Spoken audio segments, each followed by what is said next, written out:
Hello ladies and gentlemen, I am the Omni viewer, and the last of the first wave of NECA's Godzilla King of the Monsters 2019 figures has arrived. That being this second version of Godzilla. Call it Godzilla version 2, call it Supercharged Godzilla, call it whatever you want. Either way, it's here, and I'm going to be doing a little analysis of how it stacks up. So, in terms of the sculpt and the articulation, this figure is pretty much indistinguishable from the first version of Godzilla that came along. Pretty much everything is the same in that regard. The only difference that I've seen, at any rate, is that the mouth on version 2 can open just a little bit wider than the mouth on version 1, for a reason, but we'll get to that later.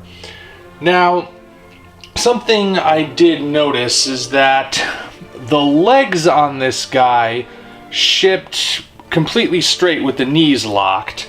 Unlike this version where you can see the knees are slightly bent, this guy, his legs are straight. There is a joint that should allow for the knees to bend a little, but for the life of me, I cannot get them to. I don't know why. I have been trying, but they just won't budge. So I've given up because I didn't want to break it.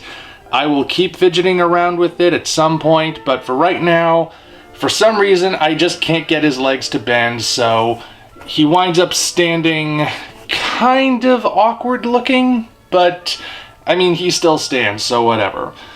The primary difference between these two, of course, is the color scheme.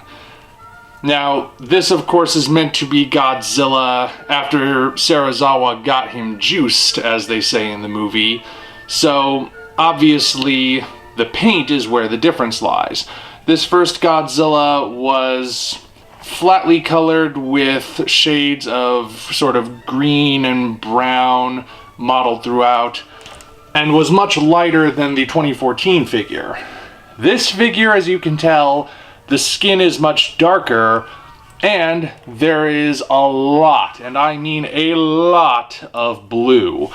Not just running all the way down the spines, though that is, of course, the most obvious version that was changed, but also you can see details running into his limbs pretty much everywhere. Even on his face, if we zoom in, that was zooming out, and we get up close, it is a little hard to see, but you can tell even his eyes and the inside of his mouth even have that blue detail. And of course, unlike the last version, that means no derped eyeballs. So the paint job, I have to say, is very well done on the figure. It is a nice distinction from the last one.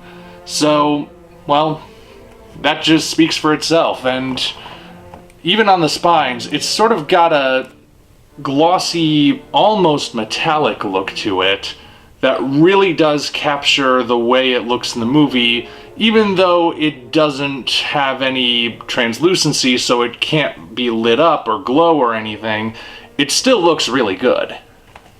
Now, the paint isn't the only new addition to this particular figure. I did say the mouth opens a little bit wider, and that is to accommodate this. This is the atomic blast, the actual heat ray. He's not the first Godzilla to come with this particular feature, but he's the first of the legendary Godzillas to do it. And there's a little bit of a slot in this part that fits over the tongue, and it's hard to see, but there is a tiny groove on one side of it that allows the lower jaw to clamp down on it. So all you have to do is insert it, and there you have it. Now, we also have an impact blast, which you can put at the end of it to create the sense that the beam is actually hitting something. And both of these features are translucent. Let me get a light. As you can see, translucent. So if you were able to backlight this somehow, that would have a pretty cool effect. So It does look good when it's all put together, of course. Now, the blast effect does not connect solidly to the beam. It's more just supposed to rest in there. And even the heat ray itself doesn't, stick to the mouth in such a way that it will not budge if you move it slightly. As you can see, it's actually pretty loose. So, you gotta arrange it in a particular way and then be careful not to disturb it wherever you display it. But even so, that's the major addition that comes with this figure. So overall, I would say not bad as repaints go.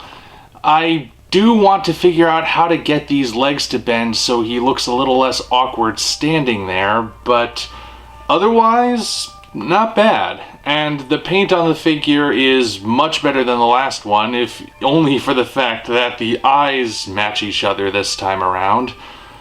But, yeah, I would say this is definitely for the hardcore completionist collectors. And of course, we now know this isn't the last repaint of Godzilla that'll be coming out from NECA.